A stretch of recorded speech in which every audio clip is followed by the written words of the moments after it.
Eagle எலக்ட்ரானிக்ஸின் AC mela. AC வாங்கினால் three seater sofa free. Eagle electronics.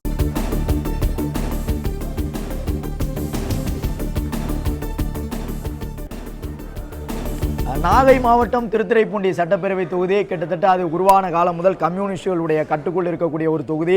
ஒரு சில தொகுதிகளில் இடதுசாரிகளை தமிழக வெற்றி கழகம் வீழ்த்தியிருந்தாலும் கூட திருத்துறைப்பூண்டி தொகுதியை தங்களுடைய பாரம்பரிய தொகுதியை மீண்டும் ஒருமுறை 12,000 வாக்குகள் வித்தியாசத்தில் வெற்றி கண்டு தக்க வைத்துக் கொண்டிருக்கின்றது இந்திய கம்யூனிஸ்ட் கட்சி.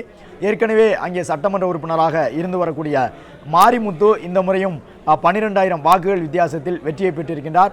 திருத்துறைப்பூண்டி தொகுதி மீண்டும் இந்திய கம்யூனிஸ்ட் வசம் சென்றிருக்கின்றது.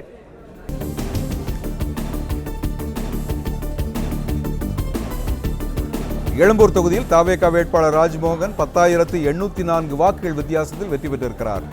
எழும்பூர் தொகுதியில் தவேக வேட்பாளராக களமிறங்கிய ராஜ்மோகன் தன்னை அடுத்து வந்த திமுக வேட்பாளர் தமிழன் பிரசன்னாவை விட 10,000க்கும் அதிகமான வாக்குகளை பெற்றிருக்கிறார். ராஜ்மோகனுக்கு அந்த தொகுதியில் 53,520 வாக்குகள் கிடைத்தன. தமிழன் பிரசன்னாவுக்கு 42,728 வாக்குகள் கிடைத்தன. இந்த தொகுதியில் அதிமுக சார்பில் களமிறங்கிய அபிஷேக் ரங்கசாமி 17,976 வாக்குகள் மட்டுமே பெற்றுள்ளார்.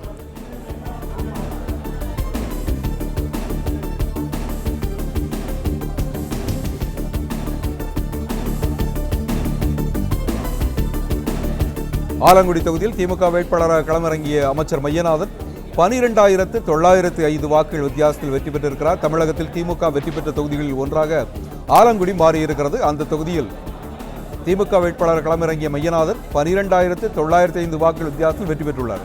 ஈகிள் எலக்ட்ரானிக்ஸின் ஏசி மேலா. ஏசி வாங்கினால் three seater sofa free. Eagle electronics. Play Store மற்றும் ஆப் ஸ்டோரில் இருந்து பாலிமர் செயலியை QR கோடு மூலம் பதிவிறக்கம் செய்யுங்கள்.